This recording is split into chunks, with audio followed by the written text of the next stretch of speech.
Hello বন্ধুরা, সবাই কেমন আছো? আশা করি সবাই ভালো আছো, আমিও ভালো আছি। তো ষষ্ঠী উপলক্ষে বাড়িতে গিয়ে কয়েকটা দিন থেকে এসেছিলাম, তো এটারই ভিডিওটা এখন আপলোড করছি। তো আজকে করছিলাম তোমার পটল পোস্ত করব রান্না। তো তোমার পটলটাকে আগে খোসাটা ভালো করে ছাড়িয়ে নিচ্ছি, তারপর মাঝখান থেকে পটলটা একটু কেটে নেব, যাতে মশলাটা ভালো করে ঢুকে ভাজাটাও হয়।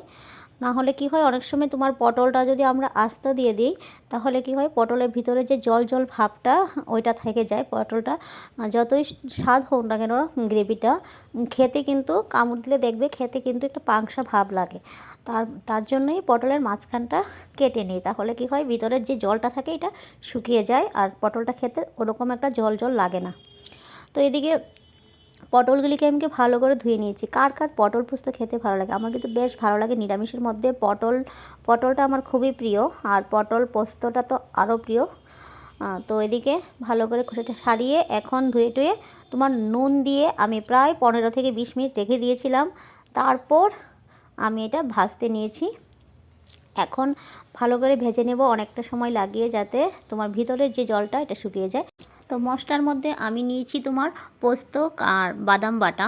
তো এদিকে আমি ভালো করে পটলটাকে ভেজে নিচ্ছি, যাতে ভিতরে যে জলটা আছে সেটা শুকিয়ে যায়। আর ফোড়নের মধ্যে দিয়ে দিয়েছি আমি তোমার তেজপাতা, গোটা তেজপাতা আর কালো জিরে, আর আদাটা আর কাঁচা লঙ্কাটা আমি আগে ভালো করে কষিয়ে নিয়েছি। তারপর কষানোর পর আমি বাদাম বাটা আর পোস্ত বাটাটা দিয়েছি। তো ভালো করে এটাও নেড়ে চেড়ে ভালো করে কষিয়ে নেব। নুন হলুদ স্বাদ মতো দিয়ে দিয়েছি, তারপর পটলটা দিয়েছি। পটলটা দিয়ে কিন্তু আমি অনেকটা সময় ভেজে নিয়েছিলাম, মানে কষিয়ে নিয়েছিলাম। তারপর আমি জলটা দিয়েছি। জলটা দেওয়ার পর অনেকটা সময় ঢাকনা ছাড়িয়ে রেখেছি 5-10 মিনিট। তারপর আমার এই যে পটল পোস্তাটা রেডি। তো দেখতে কীরকম হয়েছে? দেখতে কিন্তু যেরকমই হয়েছে জানি না, খেতে কিন্তু বেশ ভালো হয়েছে।